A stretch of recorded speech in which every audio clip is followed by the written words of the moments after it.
what you say could have an undertone of being racist. Boom. The C word. Calling someone the C word? I think evil is... I think evil. I mean... I think evil's much... Yeah. Oh, really? Oh, yeah. True. You only said you understood because you don't want to get in trouble. That's why. Like she said, if I said that... Oh, now that's how you clear a bitch. I don't know who that hoe is. What's up, y'all? It's Brian Keith, and I'm back with another video. And today we'll be looking at part 2 to the Real Housewives of Beverly Hills reunion, and it delivered yet again. Like, I always enjoy Beverly Hills. I definitely feel like it's my second favorite, right behind Potomac, and the ladies delivered. They did what they had to do, and let's get into it, y'all. Like, comment, subscribe, enjoy. Yeah, let me check my shit real quick. Hotter than the fire coming out my flaming lips. You wanna play with me? You can't play in me. On the playground, bitch, you can't play with me. Got it, won it, securing the bag. All right, so basically it's a continuation of Garcelle dragging Diana yet again. Posting about me. I don't want you harassing me on social media. I haven't harassed anyone here on social media. And it's really funny because Diana's really trying to make it seem like, okay, if she didn't do the bots, cool, that's fine, whatever. But you want, my whole thought process behind this is like, you want Garcelle to basically do something for you when she just told you that she thought you were the one that bought these bots to say racist, defamatory, and basically harassing her son. So she thought that you were the person that did that. Why would she even give you any type of grace to take your name out of anything? It's like, I don't care if you feel some type of way or not, go get a lawsuit and all this stuff. And like she said, it's my privilege for me to have money to get lawyers. I'm like, girl, like, you really can't make this up. So like Garcelle says, like, girl, stop talking to me, stop harassing me, you're obsessed with me, and this, that, and third. She really put her in her place. And when Andy goes to Sutton, was just like, Sutton, do you have anything to say to Diana? Oh, I don't need to clear anything up, no. I mean, I think we're very clear on our non-relationship. For us to really talk about, I feel like we understood each other, that we don't like each other, period. You know, I respect that. And then Diana goes to Garcelle. She's like, I'm so disappointed right now. I'm really, really hurt for everything that Garcelle said. I'm actually in shock.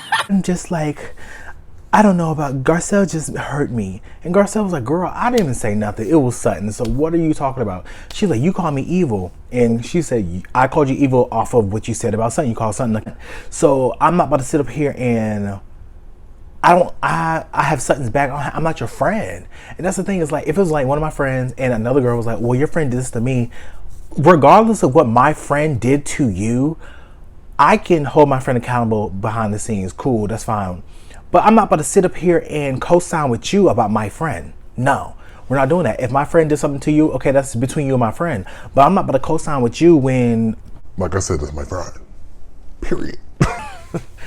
But she was like, oh, she called you, you called me soulless, you called me this. And Garcelle was like, I never called you none of those things. That was all Sutton. Sutton said that, and she had a valid reason to say that too. Like, Garcelle was just like, look, just stop talking about me on social media. And it's like, what did she say about you on social media? She was like, I don't want to talk about her, honestly. I don't want to talk about her. I'm over her. So they ushered her off, and that was the last we seen of Diana, and probably the last we'll ever see of Diana, because I think that she got fired. So Diana, peace and love. I hope you and Miss Asher do really good. To you. Loser! They talk about Garcelle buying a second house, a beach home, and basically doing the renovations where, you know, she just broke ground on the house and tore it down. So that's all she got so far. She really trying to get moving on this, but you know, there's a lot of stuff to go into it with permits. Like my dad, in our Virginia home, my dad, he wanted to break ground in our backyard to build like a patio and then like a gazebo, and then we built like a miniature play set for my little brother. So he had to get permits for all that, because when you change the structure of a house, or when you change the structure of the land, you have to get permits so they can add it to the blueprints of the house when they like go to sell it and this, that, and the third. So she talks about that, and then they talk about her book about, you know, she encountered Bill Cosby, but she got an audition and she was supposed to be on the show with Bill Cosby. I don't know if they said she was on the show or not, but she was supposed to do the show, and Bill Cosby basically, you know, hey, you know, come back to my place and we can go over the line. So, you know, 18 years old, like, I don't see why anybody wouldn't say no. So she went, and then she just said, you know, she had a drink. He offered me Sambuca, and I took a sip, and something about it didn't feel right. Something about me being in the house did not feel right. And I got up and I ran out of there as fast as I could. She just had a weird feeling. She got out of there, and I feel like that is like scary to really think about, because, you know, everything that came to light about Bill Cosby is just really like scary to think that that could really happen to someone. And, you know, to all the victims and people that have been affected by that, or SA. And, you know, it's my deepest condolences, and I'm with you guys. So they basically talk about Renna throwing the book in the trash bag. Mentions of you before you chucked it in the trash.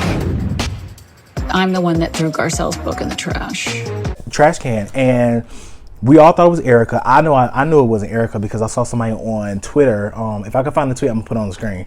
But someone on Twitter basically was like, "Oh, it wasn't Erica, it was Renna," and they were talking about, "Erica, I can't believe you took the brunt of that for so long." And Andy kind of pissed me off, because I'm like, how you gonna sit up here, like, you were basically trying to hold her to task on why you did it. And Lisa's basically saying, well, Garcelle put my daughter in the book and I just didn't respect that, this, that, and the third. Cool, that's fine. Garcelle says she got the lawyers were sent, she took it out, and they basically did a recopy of it. Perfectly fine. My whole thing, I have two talking points on this. One, Lisa, how you want to get mad about Garcelle putting your daughter in a book when you put your daughter on blast on national television last season? You're the one that brought up your daughter's eating disorder. Nobody else did. You did. Boom. So, I mean, you didn't tell Bravo not to air it, but you put your daughter on blast. Use your daughter as a storyline, did you not? So when people speak on your daughter, how are you going to get mad at other people making a talking point about your daughter when your storyline last year was about your whole daughter with Scott Disick and her over here eating disorder? So, like, that's what I don't get. And then the second point is, like, with Andy over here making light of the situation, like everything is funny, kiki, ha ha ha ha. I don't see how it's funny, and Garcelle's clearly visibly upset. And they're talking about, well, you know, I sent it to the group chat, everything is in the third. Yeah, I'm just like, I don't see what's funny, because if it was me and I made a book that I'm proud of, and someone, quote unquote, in my friend group threw it in a trash can, and Erica's basically saying, oh, the reason why I did it is because Garcelle put up the iconic line that she said. Is that to make Erica look bad, or is that out of genuine Erica, concern? I don't have to make you look bad. You can do that on your own. And everybody, and basically Erica got in her feelings. And my whole thing is, like, Erica to me has become overrated. When she first came on, everything, but she has become overrated because she really think that what she's doing is like, you're not giving no moments, you're really not giving nothing. And the only reason I feel like Erica is still relevant on the show is because the girl is dabbling on like a jumpsuit. So who knows? So Andy talks to Renna. He was like, well, you know, I know the passing of your mother and it was very bad, this and the third. So she talks about you. It's hard, you know. It's really hard to come into a show like this. And maybe it would have been better if I'd taken the time off. And I could show empathy for that. So I'm going to keep this short because I do not want to disrespect anyone's parents that passed away. I send my condolences to her family, and that's all I can give. So Sutton basically talks up like, I don't know why you hate me, to Lisa. Well, I'm not quite sure why you really hate me so much. I don't hate you. And Lisa's like, I don't hate you. And then Sutton's like, I mean, you were very vicious and very like persistent with the attack on her, like, on and off the show. But my whole thing with Sutton is like, at the end of the day, I understand where Sutton's coming from, but Sutton, you're a grown-ass woman where you can stand up for yourself and you don't need anyone else to stand up for you. Like when they were over here at Kyle's house in Aspen, when Diana was going off, and to be honest, it was easy reads. It was nothing like crazy, like she was going ham, like she called you and then like basically brought you to task. It was nothing crazy. So for me, I'm just trying to figure out like, why is Sutton over here reclusing and basically want to start crying? I'm like, girl, what are you crying for? People called you worse. So I'm just like, I'm so confused. So in this moment, it made me feel like Sutton wanted pity. It's like, yes, Lisa was very much, it was persistent, and I get that, but I don't know. I just feel like Sutton should stand up for herself more. But I mean, we're all human. Erica's basically trying to they did this they talk about how Garcelle and Sutton will back each other up, and that was the reason why Sutton brought up the whole situation with Rinna. But the same thing, Lisa and Erica will die on a cross for each other, which is crazy because, like I said, Erica took the whole brunt of the book situation. And then they talk about Sutton's comment about the gun to the head with the burglary with Dorit, and she apologizes to Dorit, and Dorit accepts it. First of all, that's the worst thing I've ever said in my life, and I will regret it probably till the day I die. And like I said before, I do feel like that whole situation, something is fishy with the whole break-in with Dorit. You're not about to sit up here and convince me, and this is just my opinion, that something wasn't set up. Like, so the men were not found. Cool. They put your phone outside. You didn't put your alarm on. You didn't put the stay feature on. You didn't have. It was just too much that does not make sense. I've spoken to you about this privately many times. Your social media is disastrous.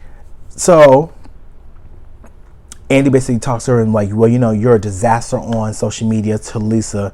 And I feel like Andy did that because of the fact that Lisa was worse than Candace, way worse than Candace. But Andy came at Lisa very tactful, very coy and nice.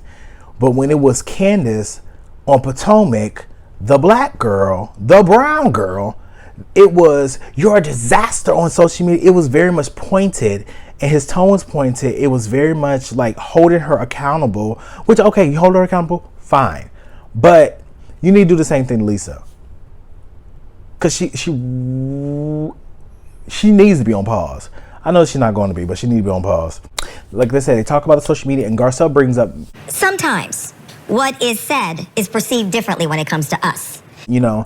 There are people of different walks of life where you might say something, it could be interpreted different to someone else just off of certain demographics, like their background, their age, their religion. Like certain things you say can be translated different to other people. So it's really good to be very specific with your words and be very direct with what you're trying to say. So like she was just saying with Lisa and Erica, like y'all say certain things, and Diana too. Y'all say certain things where it could be lost in translation, where you're just saying, like Lisa said, if we say anything about Garcelle, then we're deemed racist. And I'm not racist, but I'm gonna say what I want to say whenever I want to say. So F you hoes. That's what she said. And when that came out, it makes it seem like she's telling the black viewers, F you hoes. That's how it was translated to most people when we saw it on social media. But then Crystal piggybacks on it. That's how I felt in my conversation. About what? My original. She was like, that's how I feel. I felt like, I had a feeling that, with microaggression and this and the third. And Kyle was. Impact was how I felt. It's a little different though. You gotta stop, Kyle. I was like, girl, what are you talking about? Like, that doesn't make sense. And then Crystal was like, girl, you gotta stop. You really gotta stop. You just gotta mind your business. So Crystal and Kyle going back and forth. I don't know what the situation with that is. He said something that didn't actually exist. It doesn't have to be clean like yours. You experience it. Enough. It's not. You only said you understood because you don't want to get in trouble. That's why. He said, if I said that. Oh, now that's how you clear a bitch. I don't know who that hoe is. But I'm intrigued. Dabble a little bit more. I don't know why. I don't know why that gave me a little bit of life, because Crystal told Kyle, I'm done with her. I said, I know that's right. Because Kyle it's so funny because Kyle had a lot of smoke for Crystal, but like we saw in that preview, when it became to your sister and Lisa and Erica, now you won't be over here crying and hyperventilating. I don't want to sit here for a toast. Can I leave? Ma'am, you could have all that to say about them, but you don't have that same smoke with if your sister did say what she said. Now you're over here just like, it doesn't make sense. Have that same smoke that you have for Crystal for the other two that's talking about your sister. I think that's all the viewers want. Like, it's crazy. They're saying that the Fox Force 5 broke up. I don't know the situation with it. But towards the end of the episode, you see Kathy basically shows up. Everybody's talking about, I need to take a shot because it's about to be crazy.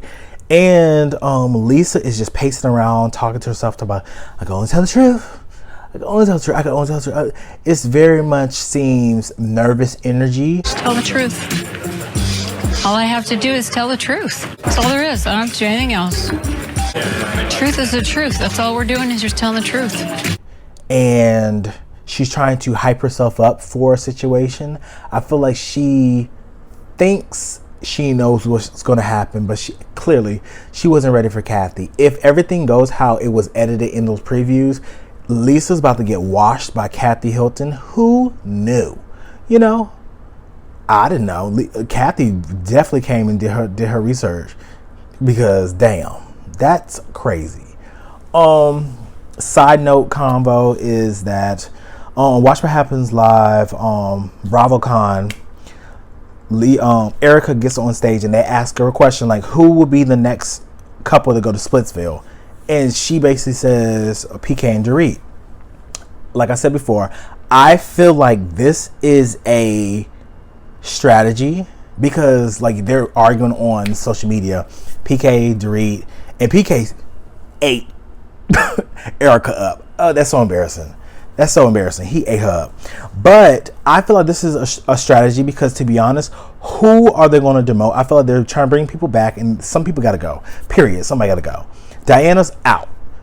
And I feel like Dorit is on the way out. So I feel like Erica really, to be honest, it was just weird that she brought them up. So I feel like she did that for a reason, because she wants to have a storyline for Dorit to come back to the show. She wants Dorit to stay on the show because, to be honest, how many allies do Erica have? None. Kyle, Crystal, Sutton, Garcelle over there. Diana's gone. Lisa, if Lisa is gone, who else would Erica have besides Dorit? So I feel like this is a situation, so it gives them conflict. So Dorit will stay on the show, so she has another ally.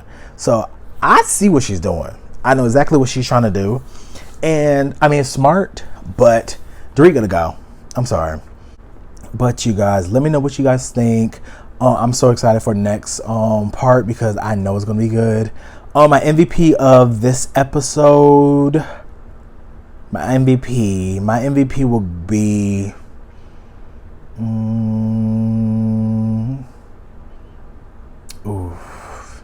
y'all gonna just think I'm biased because I'm gonna give it to Garcelle. I feel like Garcelle was the MVP of this episode. I'm sorry. Yeah, Garcelle was the MVP of this episode. And if I didn't say the MVP for part 1, I'm gonna give the MVP to part 1 to Crystal and Kyle. Yeah. So y'all like, comment, and subscribe. Enjoy the video. Thank you all for your support. And I will see you guys in the next video. Peace.